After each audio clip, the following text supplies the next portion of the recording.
Assalamualaikum warahmatullahi wabarakatuh. Alhamdulillah, alhamdulillah, alhamdulillahirabbil alamin. Assalatu wassalamu ala asrofil anbiya'i wal mursalin wa ala alihi washabihi rasulillahi ajma'in. Amma ba'du. Asyhadu an la ilaha illallah wa asyhadu anna Muhammadar Rasulullah. Allahumma sholli ala sayyidina Muhammad wa ala ali Muhammad. Ya ayyuhalladzina amanu taqullaha haqqa tuqatih wa la tamutunna illa wa antum muslimun. Hai sahabat muslim, apa kabar semuanya? Semoga kita semua selalu senantiasa diberikan rahmat kesehatan oleh Allah Subhanahu wa taala. Hai sahabat yang beriman, kali ini saya akan berdakwah mengenai hari kiamat. Seperti yang kita ketahui, hari kiamat merupakan hari penghancuran seluruh alam semesta ini. Kita sebagai manusia tidak tahu kapan hari kiamat itu terjadi, sesuai dengan Quran Surat Al-A'raf ayat 187. Yang artinya, mereka bertanya kepadamu seakan-akan engkau mengetahuinya.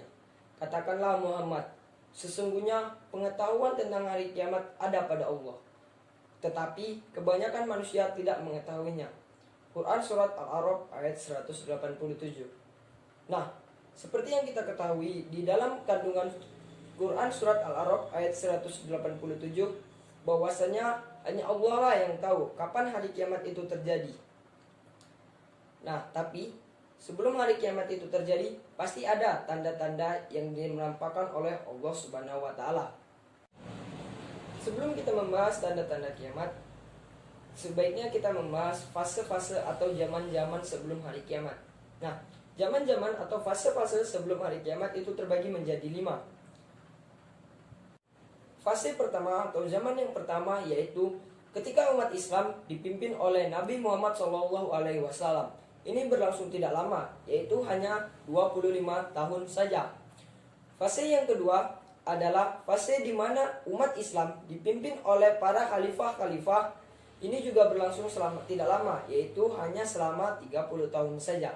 Nah, fase yang ketiga atau zaman yang ketiga yaitu ketika umat Islam dipimpin oleh khalifah-khalifah yang menggunakan sistem kerajaan. Ini berlangsung cukup lama, yaitu sekitar 1222 tahun saja.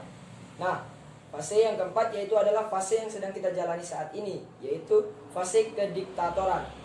Dan fase yang terakhir atau fase yang kelima adalah di mana orang-orang yang beriman akan dimatikan serentak dengan menggunakan angin sepoi-sepoi atau angin lembut.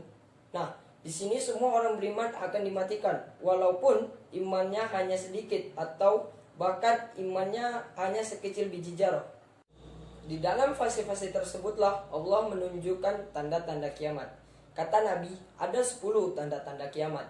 7 diantaranya akan Allah perlihatkan kepada umat muslim. Nah, yang tiganya lagi Allah tidak menunjukkannya kepada orang muslim, melainkan menunjukkannya kepada orang kafir. Adapun 7 tanda-tanda kiamat tersebut yaitu yang pertama munculnya Dajjal, yang kedua turunnya Nabi Isa. Nah, Nabi Isa diturunkan oleh Allah Subhanahu wa taala ke bumi untuk membunuh Dajjal. Yang ketiga yaitu keluarnya Ya'juj Ma'juj dari sarangnya. Nah, Ya'juj Ma'juj ini adalah makhluk biadab. Yang keempat yaitu masa-masa aman.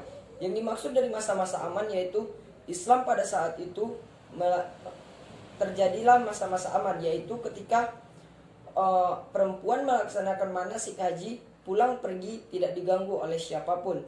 Bahkan anak kecil bermain dengan ular itu tidak digigit sama sekali, dan serigala bermain pada domba-domba. Tanda-tanda kiamat yang kelima yaitu keluarnya hewan bernama Dabbatul Ardi. Dabbatul Ardi memiliki 2 alat, yaitu cincin dan tongkat. Nah, ketika tongkatnya diketokkan kepada kepala orang, maka jika orang tersebut berwarna hitam, maka jelaslah bahwa orang tersebut orang kafir.